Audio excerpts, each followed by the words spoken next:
Duk eskatutako ekimena dekogu orain eta horretarako dekuguz gaur Hezkuntza Sailburua Kristina Uriarte anderea eta bere taldeti etorritako Olatz Garamendi Sailburu ordea eta Urkijo jauna azpiegitura zuzendaria. Bueno, eta orain hitza Ubera anderea dauka. Eskerrik asko, Mahaiburu anderea, ongi etorria Uriarte andereari eta Hezkuntza Sailako Garamendi eta Polentzi jaunari. Bueno, ikasturte politikoa bukatzen dago, eta ikasturte politikoa bukatzen dagoen honetan, termino politikoetan ere 2018 urtea amaierara iristen ari da, amaiera fasean sartzen gara.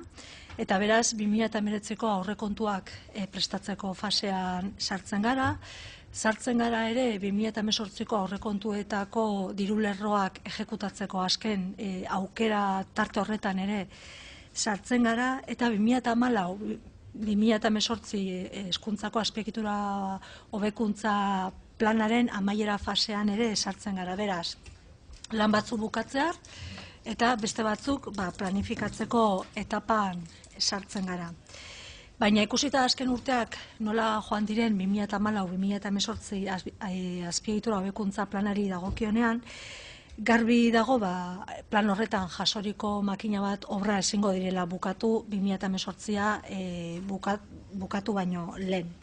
Naiz eta egutegia eskuetan izan da, eta plan hori eskuetan izan da, hainbat obra bukatuta egon behar ziren. Egia da, zenbait obra 2018 urtean hastekoak zirela.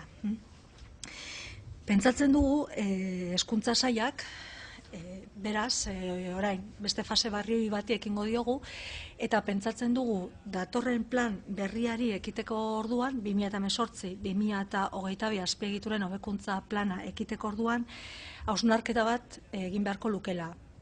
Planari hasi aurretik, edo plana hastearekin batera modu paraleloan. Hausnarketa bat egin beharko luke, planifikatzen dituen obrak egiterakoan jarraitu beharreko urratzen inguruan, ze urratz eman beharko lituzke, eta gobernutik izan beharko liratezkeen ekimenen inguruan. 2014-2018 hobekuntza planean aurkitzen ditugu, 2014a baino aurretik egiteko jasoak zeuden hainbat obra, gero sartu direnak 2014-2018 planean eta oraindik ere egin gabe daudenak. Baina zerbait argi ikusi baldin badugu da, zailtasunak daudela epeak betetzeko eta aurreikusitako epeak normaltasunez betetzeko. Beraz, hausnarketa honetan erantzun beharreko galdera nagusietako bat da, zergaitik gertatzen den hori, Uriarte Andrea, zergaitik gertatzen da hori. Iruditzen zaigu galdera hau erantzutea garrantzitsua dela 2018-2022 plana egiterako orduan, egon daitezkeen arazoak zuzentzeko eta, ahalik eta egokien epeak eta aurreikuspenak bete ahal izateko. Gero beste hainbat galdera ere baditugu gure ustez garrantzitsuak direla betetzeko, erantzuteko. Zergaitik aurreikusten diren obra batzuk, hau da, zerrendan jasotzen diren obra batzuk, nahiz eta zerrendan egon, planean egon, ikastetxe horietako komunitateak edo eta legebiltzarreko talde desberdinetatik jarraipen edo presiorik ez badago, zergaitik ez diren egiten. Hau da, zergaitik berez, iniziatibaz ez duen gobernuak obra horiek egiteko ekimena hartzen. Zergaitik ere ikastetxe bat berrizterakoan edo obra batean, ez den bertoko irakasleekin, hezkuntza komunitatearekin, proiektua konpartitzen, euren iritziak jasotzen, pentsatzen dugu gauza asko ekidin daitezkela, arazo asko ekidin daitezkela. Izan ere, askotan ikusten ari gara eraikitzen ari diren espazioetan, ez direla hezkuntza premiak kontutan hartzen, eta gero ere zailtasunak izaten direla, horrez gain, egunerokotasuna aurrera eramateko zailtasunez gain, pedagogia berritzaileak garatzeko, aukera gutxiago izaten direlako. Eta ikusi izan duguna da, orain arte behintzat, indarrean dagoen planean ez dela, komunitatearekin lan partekatu bat egin. Jakin nahiko genuke ere, eta iruditzen zaigu galdera importantea dela erantzuteko, zergaitik, eraikin berrietan, hasieratik ez dira jolasleku estaliak egiten. Euria besterik egiten ez duen herri honetan. Zergaitik, administrazio publikoaren kudeaketa eraginkorragoa izateko eta eraikinen zahartzea moteltzeko ez diren kalitatea handiagoko eraikinak egiten. Zergaitik, hezkuntzako obretan ere, gainerako alorretako obretan gertatzen den bezala, irterako presioak betik botatzen dira, ez den kalitatezko askotan kalitatezko materialik erabiltzen, pentsatzen dugu hobetzeko asko dagoela, eta jakineko genuke ere zentzu horretan, planifikazio berrira begira, obrak esleitzerako orduan, hezkuntza sailak baduen asmorik eskakizunetan klausula sozialak txertatzeko edo bestelako jarraipenik egiteko ikusita horren gauzapenean egikaritzean gertatu diren hainbat eta hainbat arazo. Galdera horietaz gain ere, agerraldiaren zioan adierazten dituen bezala, badira gure ustetan hainbat ardatz kontutan hartu beharko liratezkena gure ustetan, gure uste apalean behintzat, zoritxarrez askotan alboratuak geratzen direnak, ez? Eta, lehentasunak esartzerako orduan ez direnak kontutan hartzen. Alde batetik irisgarritasuna. Teorian, irisgarritasun lege bat dago, baina betetzen ari da.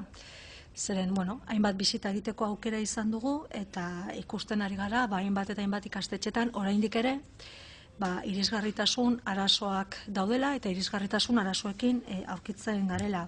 Ez dakiguna da, eta hori da galdera, ez? Hurrengo planifikaziora begira, irisgarritasunari dagokionean hori ardatz bezala hartuko da, planean txertatuko da, planaren barruan beste atal bat izango da, edo planetik kanpo beste hildo bat irekiko duzue, aurten 2018ko aurrekontuetan jolasleku estaliekin ireki duzuen bezala, ez dakit horren inguruan hausnarketarik egin duzuen.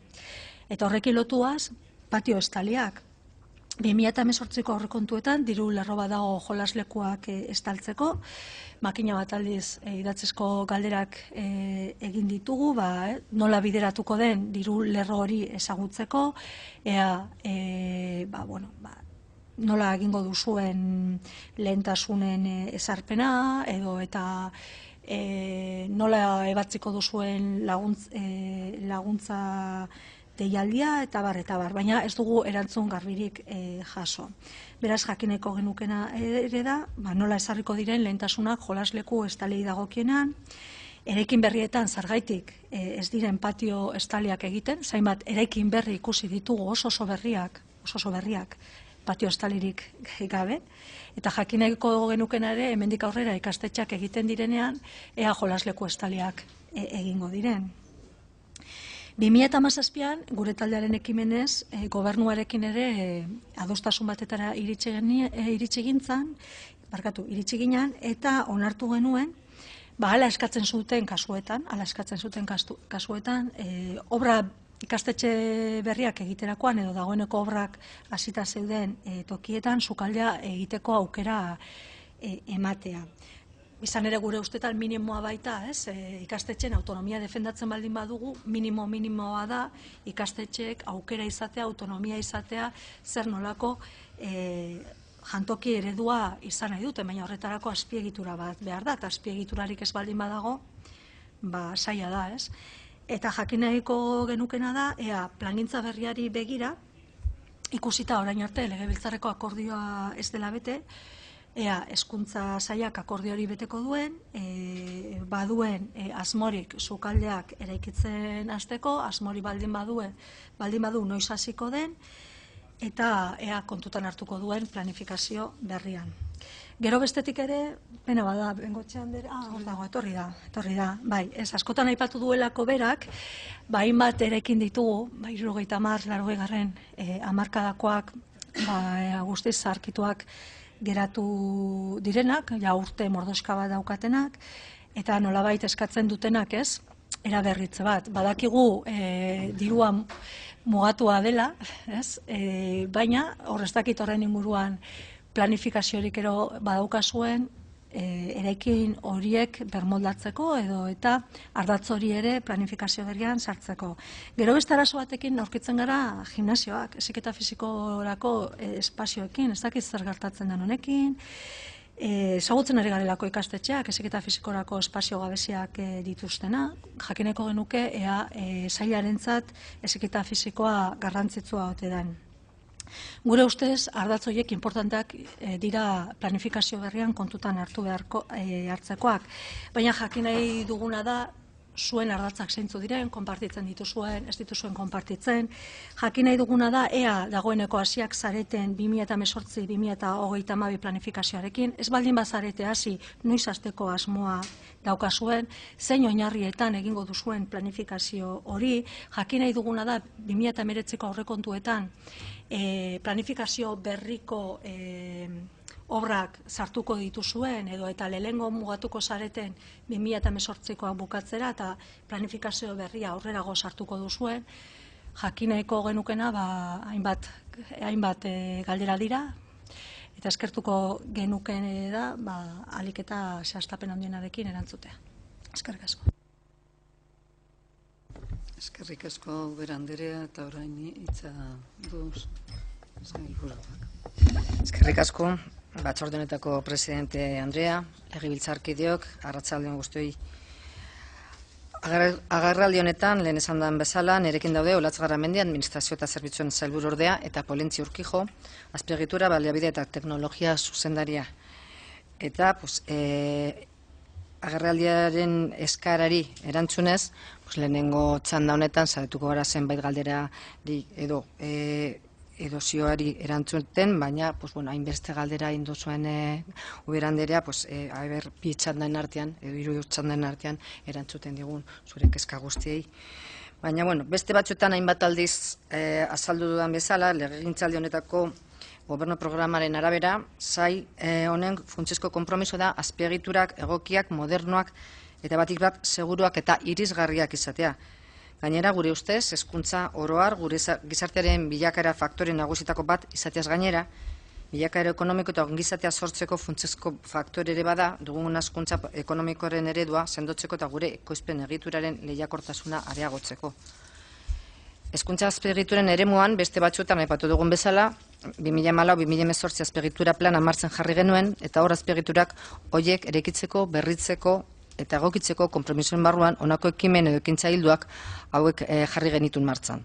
Lehenengo eta behin, hezkuntza azpiegitura berriak eskuratzea, bai eta daudenak zabaltza ere, lehenengo eta bigarren hezkuntzako eta lanbide heziketarako azpiegiturak hobetzeko planaren esparruan, eta bigarren ekimena azpiegituren irisgarritasuna hobetzea, da hezkuntzaren sisteman kalitatean aurrera egiten lagunduko dutenak. Instalazioen irisgarritasunaren hobekuntza, horien segurtasunari lotuta gure jarduketen ezinbesteko bi baldintza dira eta izango dira. Eta halaber, udalekin lankidetza mekanismoak sendotzearen aldeko apustu egiten dugu. Bai eta premiak atzemateko eta baliabideak optimizatzeko erakunden arteko beste lankidetza tresna batzuetan aurrera egitearen alde ere, aintzat hartuta hezkuntza azpiegitura batzuetan dagoen eskumen banaketa desberdina. Plan horri, ondorioz, jarduko 3 ardatz nagusien ingurukoa da, eskolatze premiei erantzuteko lanak, berritzeko, hobetzeko eta eraudira egokitzeko lanak, eta erakunden arteko koordinazio eta lankidetza udal titulartasuneko eskola eraikinak mantendu eta konserbatzeko. Jarduketa horiez gainera, badaude obra txiki izeneko beste batzuk ere. Horiek, funtzean, udal sasoian egiten dira eta ikasturte bakoitzean ikasgelak egokitzeko premietarako dira hauek. Proiekturik behar ez dutenez, lurralde ordezkaritzatik gauzatzen diran obrak dira, obra txiki horiek, ikastetxetako mantentze eta inbertsio txikien arazoak ebasten dituztenak. Baina, horrez gainen, nabarmendu behar dugu azpiegituren plana hasieran esan dudan bezala plan praktiko gisa ulertu zala, jarduketa zehatzekin eta konpromiso neurgarriekin eta plan malgu gisa. Alegia, helburua zen egokitzapenak eta eguneratzeak albidetzea eta gauzatzea, errealitate berrien arabera. Horretarako sortutako jarraipen batzordeak erabakita. Beste batzutan aipatu duan bezala ere, eta garrantzitsua da azpimarratzea, hasierako plangintzan jasotako jarduketez gainera, plan honetan beste zenbait jarduketa ere jaso direla, zehazki 51 jarduketa osagarri baino gehiago, guztira 180. Eta azpiegiturako hobetzeko plan hau, naiz eta hasiera batean 2014 ekitalditarako 254 milioi euroko inbertsioa aurreikusten zuen, beste 55 gehiagokoa izan da, indarraldean identifikatutako premia berri erantzuteko. Globalki, 180 jarduketa inguru, eta horretarako 300 milioi euroko aurreikuspena. Plan horren helburuaren betetzean, 80tik gorako gauzatze mailarekin. Gainera, zehazki ekitaldi honetako aurrekontuan handiago izan da azpiegitura planaren aurrekontu zuzkidura. 6,3 gehiago, alegia 2018erako 51,2 milioi eurokoa. Como le he comentado, o como le he indicado al comienzo de mi intervención, es un compromiso fundamental de este departamento el contar con unas infraestructuras adecuadas, modernas, sobre todo seguras y accesibles. Este año, además, en ese marco de flexibilidad, se ha destinado 1 millón de euros especialmente a un programa para dar cobertura de patios en centros de infantil y primaria. Y en ese sentido podemos citar el de Gorondaga, en Sondica, el de Lasarte o el de Emilia Zuza, en Santurce. Sin ir más lejos, también cabe recordar las medidas que se van poniendo en marcha, tal y como mencioné en el último pleno de control, como por ejemplo que el Departamento de Educación lleva tiempo trabajando tanto en la mejora de los entornos físicos en los que se ubican los comedores escolares como en la atmósfera de consumo. Brevemente me gustaría ahora dar detalle de las actuaciones concretas en las distintas líneas de actuación que se están llevando a cabo, el grado del cumplimiento del plan, así como los próximos pasos a dar con relación a la evaluación del mismo al final de su vigencia y las potenciales líneas maestras para dar continuidad al trabajo emprendido. El pasado 5 de abril de 2017 tuvo lugar la comparecencia en esta misma comisión con el objeto de informar sobre la evolución del Plan de Infraestructuras Educativas 2014-2018, actualmente vigente. Por ello, me gustaría, en primer lugar, comentar brevemente cuáles han sido las principales actuaciones desde entonces. Como les digo, desde entonces se han puesto en funcionamiento los siguientes nuevos centros: el CEIP Bizkochalde de Basauri, el IES Ugao de Miravalles, el IES de Hernani y el CPI Eretxaberri de Güeñes. También podríamos destacar obras de acondicionamiento como la ampliación del IES Antigualuberri de Donostia, la reforma de cubiertas del IES Los Herrán de Vitoria-Gasteiz, la sustitución de la fachada del CEIP Gabriel Celaya de Portugalete, u obras de accesibilidad como las realizadas en el CEIP Tomás Camacho y el CEIP Viuda de Palza de Bilbao, o el IES Ollanguren de Ordizia, o el IPI Antonio Trueba de Portugalete. Como ya he comentado en mi intervención, está establecido un comité de seguimiento del plan y corresponde a este comité no solo la revisión y actualización de las actuaciones durante la vigencia del plan, sino también la elaboración de un informe de evaluación al final del periodo previsto para la ejecución del mismo, que incluya el grado de cumplimiento, las modificaciones, balance, análisis de las infraestructuras y previsiones y propuestas de intervención a futuro. Como ya he dicho, el Plan 2014-2018 está actualmente vigente y en ejecución, y tras la finalización del periodo de vigencia se procederá a valorar por parte de dicho comité de seguimiento y elaborar el informe correspondiente. No obstante, con el objeto de esta comparecencia podríamos avanzar algunas pinceladas de las líneas en las que debiera incidir el nuevo plan, siempre sin olvidar cubrir las necesidades de escolarización, el cumplimiento de normativa, accesibilidad y seguridad.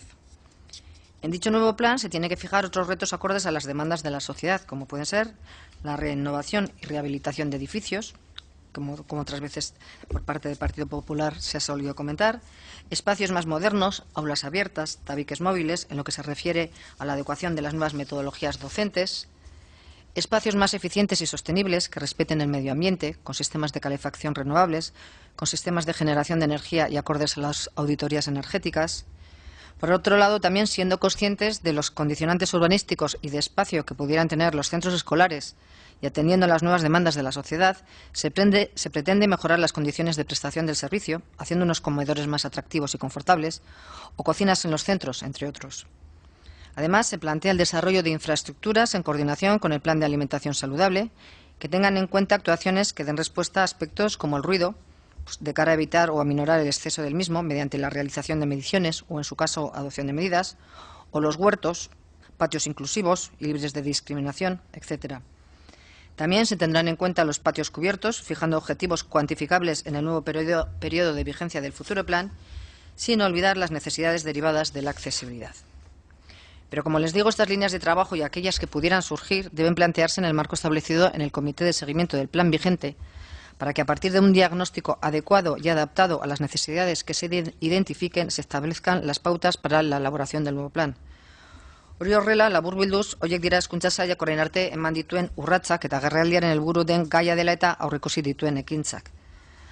Orain, azalpen hauen ondoren izan ditzakezuen zalantzak eta lehen Ubera andreak planteatzen dituen hainbeste galdera prest gaude gero administratiba zerbitzuen sailburuordea, azpiegitura baliabide eta teknologia zuzendaria eta 3 erantzuteko. Eskerrik asko.